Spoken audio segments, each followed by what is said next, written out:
specific. Those are the kind of the criteria. So 17 leads, 12 of them needed a site, 12 of them needed a building, and 3 we couldn't respond to. Top sites in the region, if you've heard me speak before, I speak a lot about we have some really good sites. The Charleston Industrial Park, which is just south of town, was the one we responded most with. 6 times we responded, 5 times for the Millhaven North site, and as you can imagine, Holly Ridge was a top site. I think the next 8 sites on the list are all in the Richland Parish area. There's a lot of interest right now in Richland Parish, which is good. So we have a lot of good sites, a lot of good opportunities to respond. Very limited on buildings. The Plymouth 2 building in West Monroe came on the market. We always hate when companies leave, but we've been able to market that building, and we may have something attached there, and hopefully to announce soon. But so we've been able to respond with some buildings as well. Let's see. So one of the other things we've done to try and help people connect with the Meta Data Center project, we've created a website, NELAdatacenter.com. Brandon and I are the 2 folks behind that. There's a generic email address, but that's going to Brandon and I, primarily Brandon. But that site's been really good for us. And so, again, the whole goal was to try and get people to understand there's a central point of communication. Meta has a Facebook page for the data center site, which has got a ton of great information, and we're regurgitating a lot of that. But we wanted to make sure the locals had the opportunity to work directly with somebody. So there's some questions and answers on there. How do you get a job? Where can I find information about a general contractor site? There's a mailing list on that site. I would encourage you to send folks if they say, hey, how can we get information on what's going on in the Meta Data Center project? NELAdatacenter.com. We've had more than 100 people sign up for the mailer. 1,200 people visited that site already through the end of the year. It's been pretty successful. So last thing I'll say, Grow NELA is hiring. So if you know of anybody good, we're looking for a business development person. And as Chap mentioned, some of the funding that we have already gotten from a lot of you in the room have allowed us to do that. We're buried right now, and so we need somebody really good to help us. So if you know somebody that is really good and has some economic development experience, we would encourage you to send them our way. You can have them call me or find that information on the website. So I think that's the last thing I have for everybody.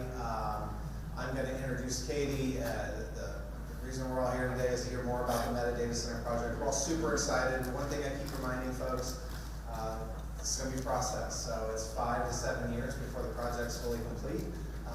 And so that means a ton of workers, a ton of revenue generated in this community, and a ton of excitement. But I'm going to turn it over to Katie. She's got a brief presentation for you.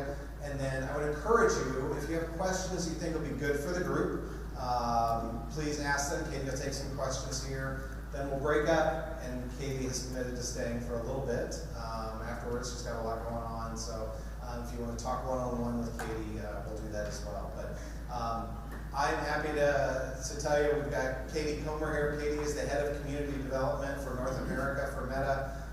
And she's been boots on the ground. The day after that announcement, we were in Richland Parish meeting with a number of folks. They do it right here. And from a data center perspective, there's really 5 or 6 big groups.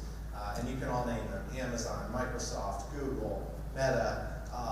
And when I talk to my counterparts around the country, because we all like to compare our big projects, and there's a lot of these big announcements, we hit the lottery here. Meta is by far the best community company in this situation. Some of them just come in, they take the power, they take the land, and they employ people, which is great, but they don't have the community commitment.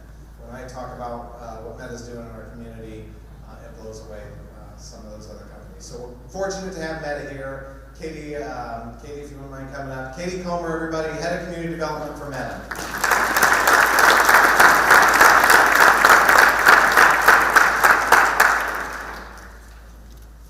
It's hard to follow that. It is. Good morning. I'm Katie Comer. I head up our community development team for North America. I think I might have just broken the screen here. Is that me? But I am really, really excited to be here. Perfect. Hopefully, share with you a little bit more about our data center and our work.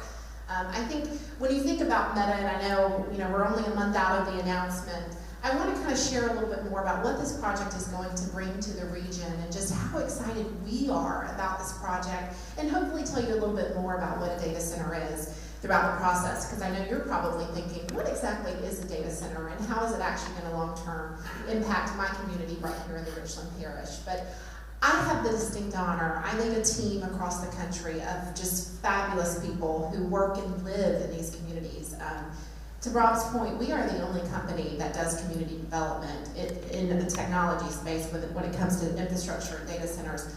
I don't hire outside of the community. When we break ground on a data center, I only hire people who live in that community because I think it's really important for the local landscape as you bring in these projects. So we have the best of the best out there post-announcement who are really building up some of these programs, and I just had the honor of leading the larger team.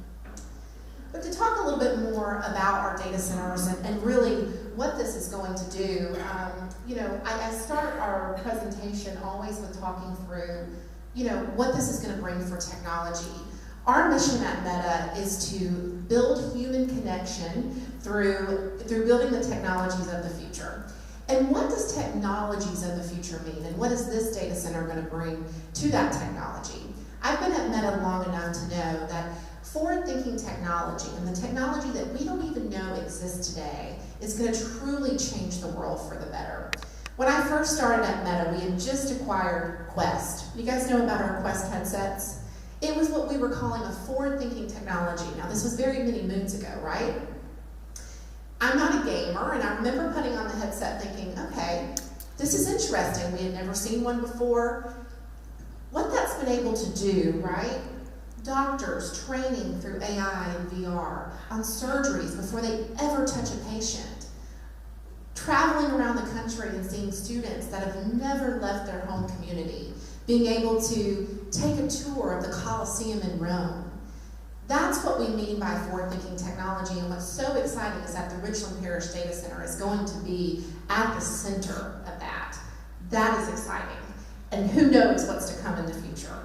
And so it's just such an exciting time, and how do I say this? I hope everyone is so thrilled about this, because the Richland Parish Data Center is truly top of the notch, and it is really going to be part of this forward-thinking technology. We have about 3 billion users using our platforms every single day. That's through traditional platforms like Facebook, Instagram, WhatsApp. Who's been on those platforms just this morning? Yeah? Post some pictures from today. But that's brought human connection in a way that we never thought was possible, right? Happy birthdays. I have family in Germany that I call through WhatsApp. I can remember being a child, and we couldn't make phone calls. That was too expensive to call overseas. That's possible with the click of a button now for free. That's super exciting, and the Richland Parish Data Center is going to be part of this forward-thinking technology, and that's what I think I'm going to focus on today, because it's going to be amazing. So when you think about our infrastructure and what data centers do, it's really bringing all of this connection piece together for these 3 billion users. We have a video here that we're going to show that walks through what a data center does, but the connection piece of data centers and bringing these technologies to life is really important, because none of it would be possible. The click of a button and communicating with your family overseas, or posting a happy birthday post, or a photo of your child on Facebook. None of that's possible without the data centers. We are taking that up a notch with the Richland Parish Data Center and that human connection. But I can talk about what a data center does. The video does a really good job, and I will share a little bit more. You may not know it, but data centers are the home base for lots of things you love. Your favorite apps, your newsfeed, photos, videos, and so much more. But what exactly is a data center? The boring answer is, it's a big building filled with servers rapidly processing digital information. The much cooler answer is, each time you tap your phone screen, a data center sends information hurtling through cables over land and sea at the speed of light, connecting you to the people and content you care about, on demand. Facebook has data centers in a number of different countries around the world. They are secure facilities built to ensure that your information remains safe. But it's not just what happens inside our data centers that matters. We are committed to having a positive impact on the communities around us. Most importantly, through job creation, community grants, and by investing in the local economy. And also sustainability. Our data centers are global leaders in the use of renewable energy and water stewardship. These are tangible benefits that have a real impact on people's lives. Data centers, who knew?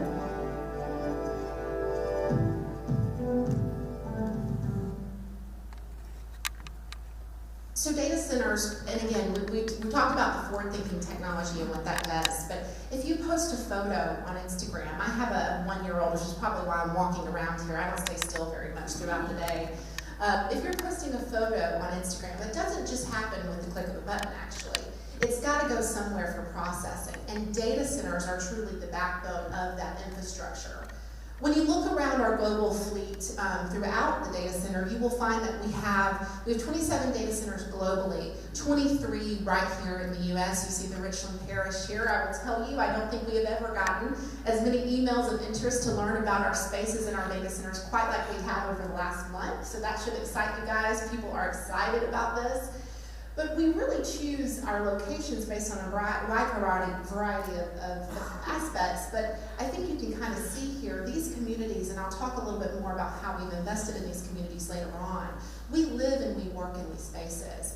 And it is, the long-term impact of this development is really inspiring. I'll talk a little bit more about that. But take a look at some of these communities we have specifically in the States. I'm going to tie this home a little bit more as I talk about what we've brought to these communities in Prineville since we broke ground in 2009, what we've brought to Huntsville, Alabama since 2018 when we broke ground. We are just getting started here. We are 1 month post-announcement, and I know Rob shared where we've been so far, but we are truly just getting started, and I hope you leave today being inspired about what's to come. So we're so proud to call Louisiana home. I will tell you, I'm walking around, I'm waving at Mr. Franklin over here. This community is special. From the moment we broke ground, from the moment we started doing site development here, this community is special. But we have communities all over the world calling us probably every 5 minutes, asking us how they can get a data center in their community. People want this. And when you think about what made the Richland Parish special, what made Meta say, this is the one, we really look for a variety of factors that kind of create the secret sauce. Rob talked a little bit about this in his presentation, but we wanted to be able to move quickly with a shovel-ready site. What does that look like? Do we have the property available? What are we building? What is the scope? We really need to be able to move quickly. Technology changes daily. Think about how many times your phone updates or how many times you need to reset your computer throughout the day. That is technology changing and updating with new and refreshed tools. So we need to be able to move quickly to build the site. We look for a strong pool of local talent. I talked about this. I am one of the only industry leaders in technology at these large companies who says, I want to hire local, because I think that is truly what makes us different.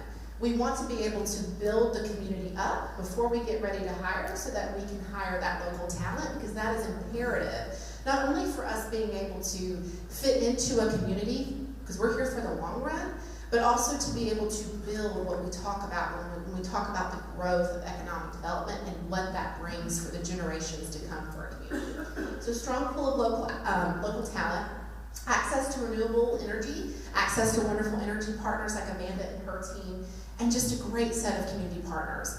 I'm not going to mention everybody in here, but that is truly what makes this community special, and I see that just being here for a month. Rob, Brandon, Amanda, the Franklin family, you guys are so special and bring something to the table that is really hard to find. In Meta, I'm probably one of the only born and raised Southerners, so I don't know if it's a Southerner thing, but it is special here. And the joy and the love you have for this community is going to really be what makes this project special for us and what you bring to the table.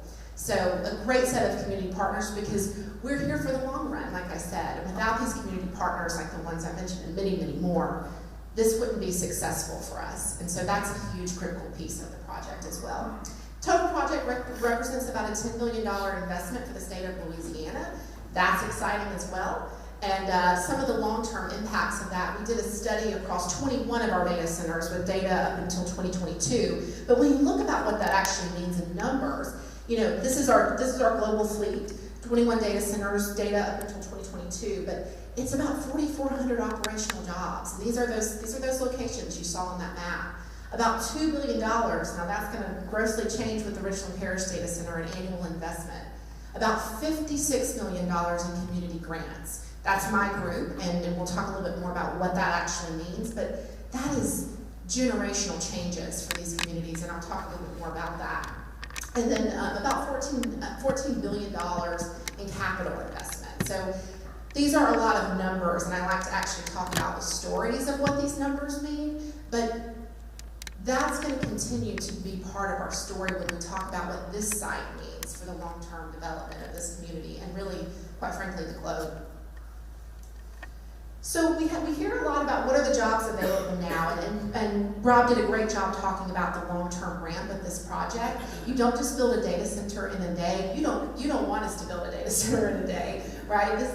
These are long-term construction projects, and I say this all the time. We broke ground in our Prineville data center, which is much different than this one, in 2009. We still have our general contractor on the site, and we are still hired. We still have GCs on the site and contractors, because we are constantly doing retrofits. It's like your house, right?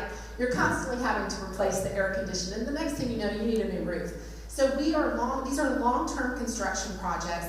We expect at full ramp, and it's going to take about 5 to 7 years to build this facility out, that we'll have about 5,000 construction workers on site. That is through our general contractors. We have 3 at our Richland Parish Data Center. It's Mortensen, DPR, and Turner. Those will be slow rolling. So right now, Mortensen is currently here. They have an office in Monroe, and I think some future office spaces coming, but they are here. They hired local. They have a team here. We just posted about the jobs they currently have available. Rob's group and our teams are constantly sourcing that local talent to hire local. But they're looking for things like machine heavy equipment operators. They're looking for things like a substation manager. They're looking for graders. These are kind of some of the early phases of the project jobs that are available now. And as we continue to grow and build the site, DPR and Turner will also have some of those opportunities available. So this really is a long-term construction project. And once we're ready to go operational, and in the data center space, that means flipping on the servers and serving traffic. You do need a building for that. We'll be able to hire our 500 operational jobs supported through this work. So just a really exciting time to learn about what's available here locally. Something that we do to prepare for the jobs available is we do a lot of workforce development programs. Both Turner, Mortensen, and DPR, they are already embedded in this community, thinking through how we are going to build up the local workforce and talent, which is really exciting. We partner across the country at Meta with an organization called Be Proud. So when you think about using AR and VR to train trade skills workmanship for the future, you're able to put on a headset in high school and learn about what it takes to be a plumber, learn about what it takes to be an electrician. So this is what I mean when I say we are deeply embedded in these communities and really thinking about what's to come in the future. So Meta is really proud to design and operate and build our sustainable data centers. We have a goal to be net zero in 2030. These facilities are LEED Gold certified, and we prioritize sustainability.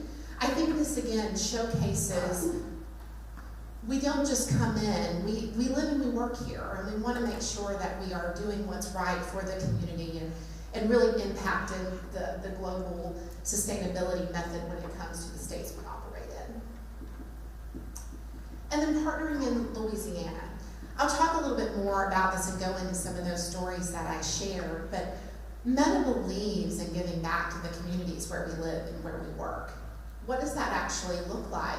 Is that from day one, we are thinking, again, about the long-term impact of this project on these communities. Do we need more trade-skilled workmanship? Are we going into high schools partnering with those organizations like Be Proud to train up those skill sets so that we can hire local over the next few years? Is it working with organizations like Junior Achievement to offer opportunities to students that want to have a job in technology in the future? But when I think about, it's not just that $56 million in grants that we've given, it's not just the dollar figure, it's the stories that come out of these communities. I'm from a really small town in Georgia. I'm the youngest of 5 kids. I never left my small town in Georgia 30 years ago. I see students from our communities and our data centers that through a grant from Meta, where we've offered to give them headsets, they've been able to read a book about the Okefenokee Swamp in Georgia and have been able to put on a headset and go down a boat on the Okefenokee Swamp. That then has inspired them to say, hey, I want to go see this Okefenokee Swamp in South Georgia. It's the stories like that. It's the stories out of Los Lunas, New Mexico, where we partnered with an organization called the Center of Rural Innovation to offer a broadband connectivity project there. And the Pueblo Isleta was able to really build out their broadband structures through that partnership, and it was recognized at the state capitol on Broadband Connectivity Day. It's school systems like Jasper County, who, when we broke ground on a data center in 2018, had failing test scores in STEM, and now are ranked well above the state average. It's those things that really make a difference, and that's what we're excited to bring to this community. And I will tell you, one of the things that we really bring to the table is a listening ear. What's worked well at these other data center communities might not work here, and that's why we rely on the connections with community partners for you to tell us, hey, we really want to learn more about this, or we really have a gap here. This community is already great. So we come in to say, really, how do we make the best better? And how do we partner with key entities in this community to do that together? And so I think when you meet us, you will soon see we're listening. We can tell you what works. We can tell you what we've done in other communities, but we really want to be partners in this to determine how do we best support you guys here. And that's through a variety of ways. We have our Community Action Grant Program. We do heavy STEM investment. I talked a little bit about our workforce development programs. We have small business trainings that we offer free of charge that we'll start ramping up here. So we have a toolkit that's truly working around the globe, but it's that listening piece, it's that community partner piece that I talked through. That is what truly moves the needle for us. I'll share one other story because I think this is impactful. You know, in 2019, we didn't know what COVID was, but we knew we were trying to work with our data center communities to put school systems on one-to-one technology. So in 2019, our team was working to really think through. We knew there was kind of a shift in education to go to that technology. So we were working to provide computers and grants to school systems, hyper-local within our data center communities. We had no idea what 2020 was going to bring. So when states started mandating the stay-at-home orders, I was getting calls from superintendents saying, I don't know what we would have done without Meta. And within week 2 of those stay-at-home orders, we were giving out close to $16 million in additional grant support for our data center community so they could buy more computers, figure out how they were going to get broadband to underserved communities that were trying to do stay-at-home work. That type of care and forward thinking, but also in a way that you don't know what's coming, that is what we bring.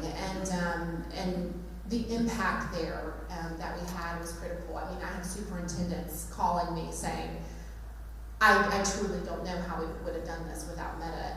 And that is what I mean when I say we are here for the long run, and we are so incredibly excited to be part of this wonderful community and what that might bring, right? 5 years from now, I'll be talking about a story right here at home. So we have our Community Action Grant Program. This is not available yet in the Richland Data Center community, but we will have our Community Action Grant Program. This is our global grant program. We do this across every single data center community that's operational. But we focus on kind of these key components of putting the power of technology to use for community benefit, building strong, sustainable communities, and also looking at STEM education to build the next generational future. But we have some partnerships coming out here in the next few months that we'll definitely make sure you guys stay in the loop on.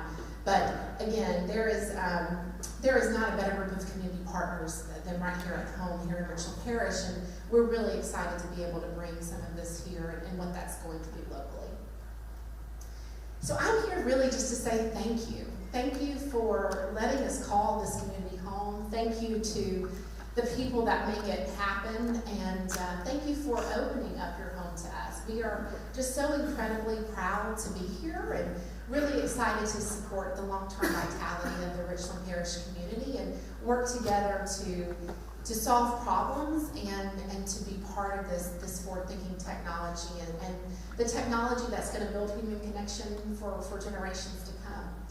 I will say we have our data center website here, our Richland Parish Data Center website. If you are not currently following that, please do. There is a QR code here that you can click on to follow. We are posting weekly, multiple times a week, post on what we're doing here. We've currently got, I think our recent post is the post we did with Mortensen where I listed some of those jobs I discussed. So those are all there, as well as their career page. There's some links there to learn more about our construction jobs, and there's actually email addresses with the construction companies that you can email if you're interested in learning more. But thank you for allowing me to be here to share a little bit more about what we're going to do, what we bring to the table, and it's just an honor to be here.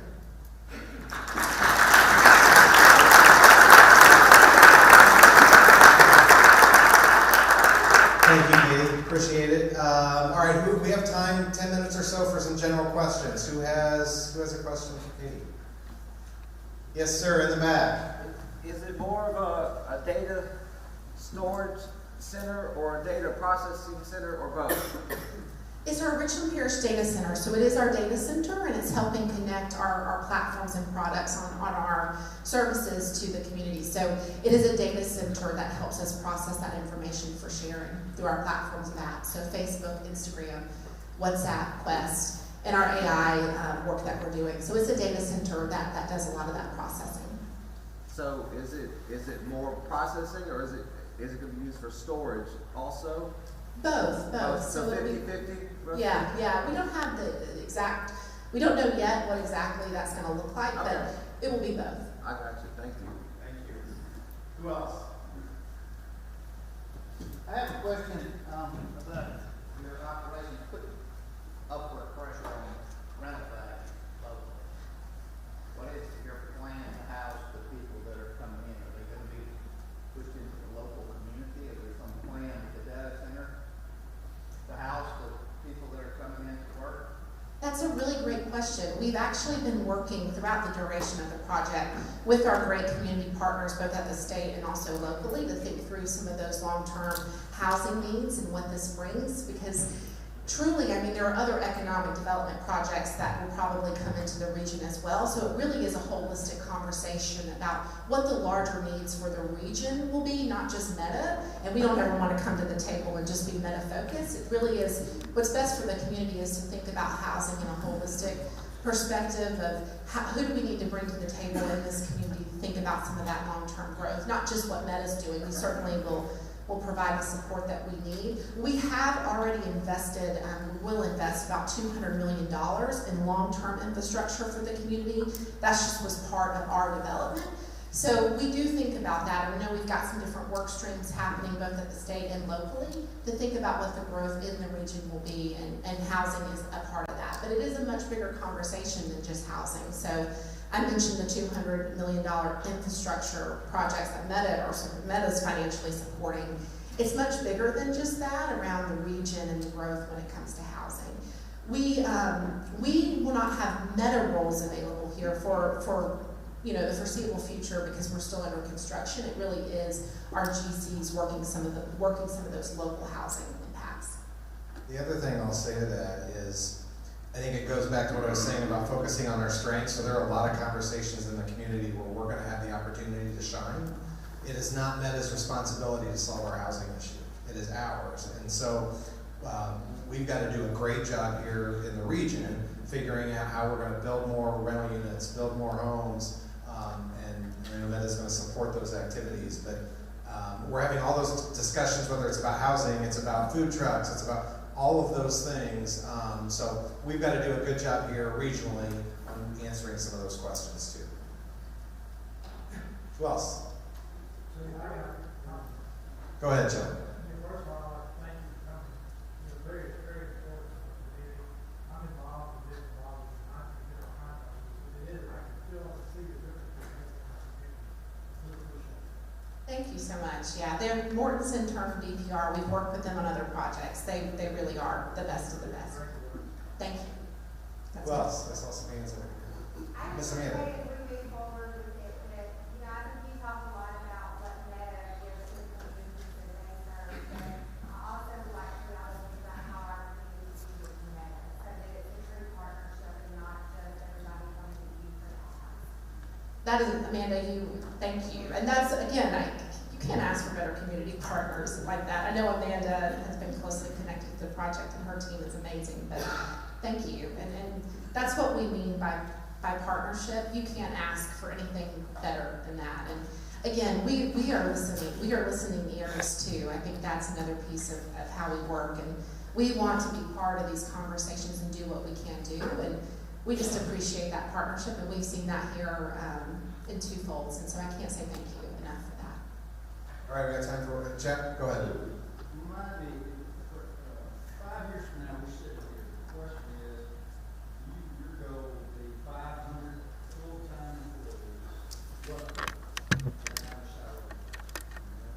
We don't have updated national salaries. We can say that they are well above the national average for the technology roles available in our data center. So if you're looking at a global average of what a site operations manager at a data center would have, Meta pays above the national average for those roles. 500. They all spend money in the community, remember that? Yes, that is true. Restaurants, there is a multiplier spending effect in that. Restaurants, hotels, what does that look like for the schools? There is a multiplier spending effect in that. So listen, here's what we're going to do. So I'm going to put Katie on the spot because I want you to tell one more story as we go. But we're going to wrap things up. Katie is going to stay up here for a half hour or so. I would ask if you want to come talk to Katie, be respectful of everybody else. So be brief, be brilliant, and be on your way. Because a lot of folks want to talk to her. So, and Katie, you're going to be here numerous times. I know the chambers are Yeah, hosting this is events. it. This is it. And if there's groups, I mean, again, our team is, we have a really great team who's here frequently, and please let us know if there's any way that we can connect with you or if you have questions. We are here, and we're excited to be here, so thank you so much.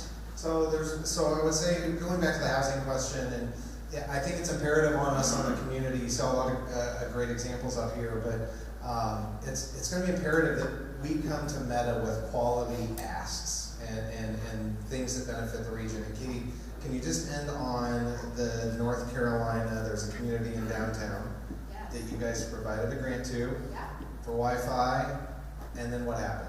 So this is also regarding COVID. So again, we knew something was coming a little bit earlier because if you remember, a lot of the stay-at-home orders happened in California first because of that cruise ship.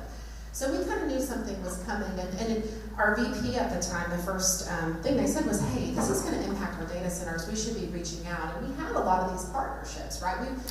We worked day one to kind of build out our long-term partnerships. And this is what I mean by that partnership and working together. We started making some calls, and in Forest City, North Carolina, we realized like it was a broadband issue for people staying at home, not being able to connect for work, not being able to do schooling. We ended up supporting a broadband park in downtown Forest City, and this park has been amazing. It's part of their rail trail, which is actually a nationwide project where they're trying to build walking trails over train rails.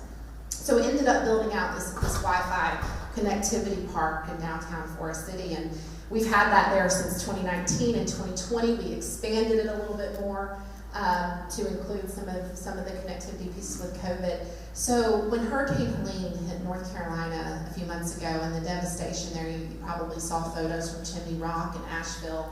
We had people using that downtown park to connect with their loved ones to tell them they were safe. So I talked about this a little in COVID, but that is what we do, and it's I remember hearing that story, and I actually was a community development regional manager working in North Carolina at the time, so I was the one who kind of partnered to get that project up and loaded. And I remember thinking to myself, I never would have known in 2019 that that project was going to give people who at their probably darkest moments needed to connect with their loved ones. So I bring that back home to our mission at Meta, building technologies for the future for human connection.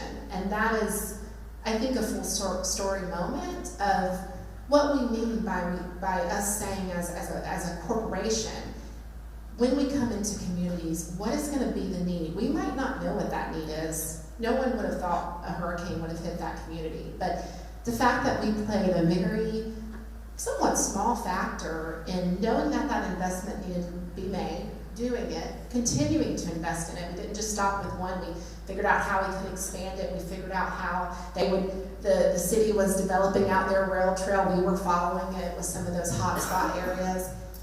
But to have a moment where somebody's in their darkest moment and can use something that we worked on 6 years prior, that's what we mean when we say forward-thinking technology. And that's something simple, just as connectivity. So yes, that's a story. I could tell you 1,000 stories because I get to hear about them, and it makes me extremely proud to work at Meta and to work for a company that believes in that. Well, it's going to be imperative on us to figure out the quality asks of Meta, and again, we got a long time. We got 5 years of construction, and we're going to work through some of these growing pains. But Katie, thank you very much. One more hand for Katie, please.